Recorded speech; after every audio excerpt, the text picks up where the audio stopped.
Praise the Lord दोस्तों, सत्य तुम्हें स्वतंत्र करेगा। इस वीडियो में एक बार फिर से आप सबों का हम स्वागत करते हैं। दोस्तों, आज हम जो सीखने जा रहे हैं बहुत ही इंटरेस्टिंग टॉपिक है, हमारे विश्वास की उन्नति के लिए है, जो आज हम पवित्र आत्मा के द्वारा बाइबल के वचन से सुनने और सीखने जा रहे हैं। तो दोस्तों, वो टॉपिक है पुराने नियम से दानियल की पुस्तक। दानियल की पुस्तक में जो लिखा है आप लोगों ने भी पढ़ा होगा, सुना होगा, सीखा होगा। उनमें से आज हम कुछ नई बातों को सीखेंगे। दोस्तों, जो दानियल की पुस्तक है वहां बेबीलोन नगर के बारे में लिखा हुआ है। बेबीलोन नगर का जो राजा था वह था नबूकदनेस्सर, उसका नाम था। तो राजा नबूकदनेस्सर ने इजरायलियों पर, यहूदियों पर वार किया, चढ़ाई की और इजरायलियों के ऊपर जय पाई, जीत पाई और कई इजरायलियों को, यहूदियों को मार गिराया। और जो वहां राजा सुलेमान ने परमेश्वर का मंदिर बनाया था, उस नबूकदनेस्सर राजा ने परमेश्वर के मंदिर को भी जलाकर खत्म कर दिया।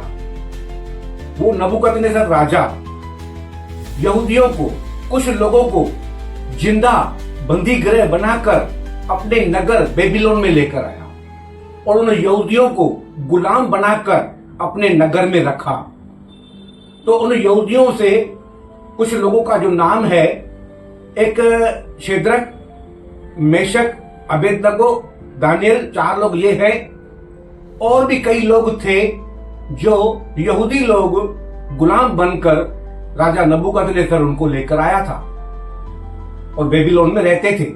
तो एक बार क्या हुआ, राजा नबूकदनेस्सर ने अपने नगर बेबीलोन में एक बड़ी सोने की मूर्ति बनाई और अपने नगर में सबको ऐलान करके कहा कि मैंने ये मूर्ति सोने की बनाई है। जब तुम नरसिंगे फूंकने की आवाज सुनो, तुरई जब बजाई जाए, शहनाई जब बजाई जाए और तुम उनका शब्द सुनो, तो सब लोग निकलकर मेरी सोने की बनाई हुई मूर्ति के सामने सब लोग तुम दंडवत करो, उसके सामने झुको। तो जैसे उस नगर में तुरैया, सारंगी, शहनाई बजने लगी, तब सब लोग बेबीलोन में रहने वाले उस मूर्ति के सामने आगे आते थे, उसको दंडवत करते थे, उसके सामने झुकते थे। लेकिन जितने लोग यहूदी बेबीलोन में थे, उनमें से एक भी उस बनाई हुई मूर्ति के आगे नहीं झुके।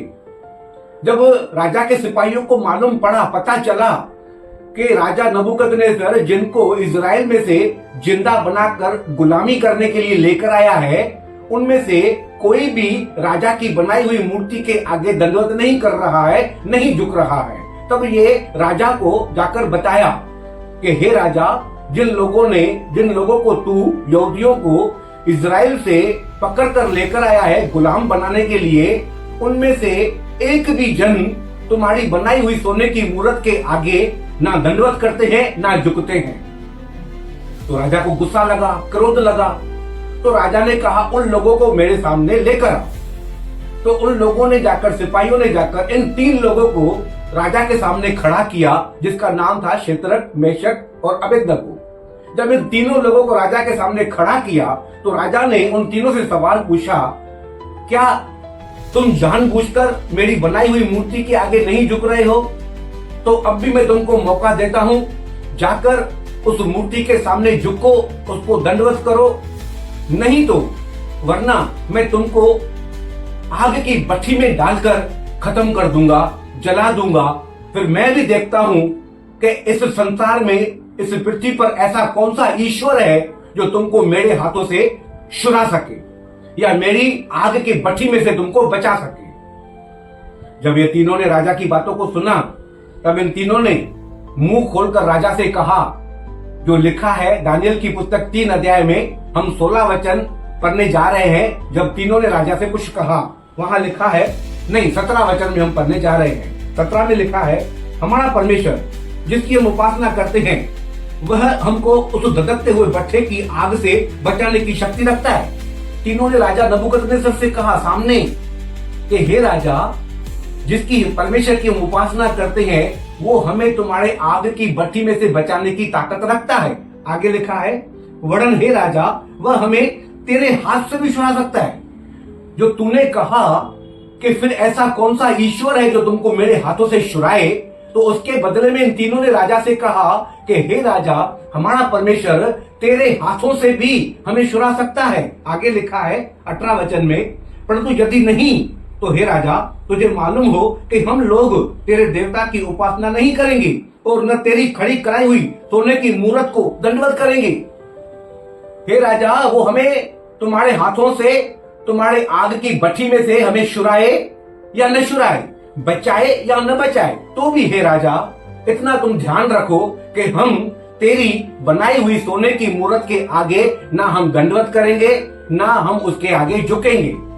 अब राजा ने जब ये सुना तो बहुत ही क्रोध से भर गया, इतना क्रोध से भर गया कि अपने लोगों को आज्ञा दी कि जो भट्ठी है, जिसको आग हम जला रहे हैं, अब उस भट्ठी में जो आग जलाओगे, उस आग को 7 गुना ज्यादा जलाने का है, उसको आग को 7 गुना बढ़ाने का है, ताकि जब हम इन तीनों को उस आग में डालें तो बिल्कुल पूरी तरह से ये उस आग में जलकर राख हो जाए, भस्म हो जाए और खत्म हो जाए।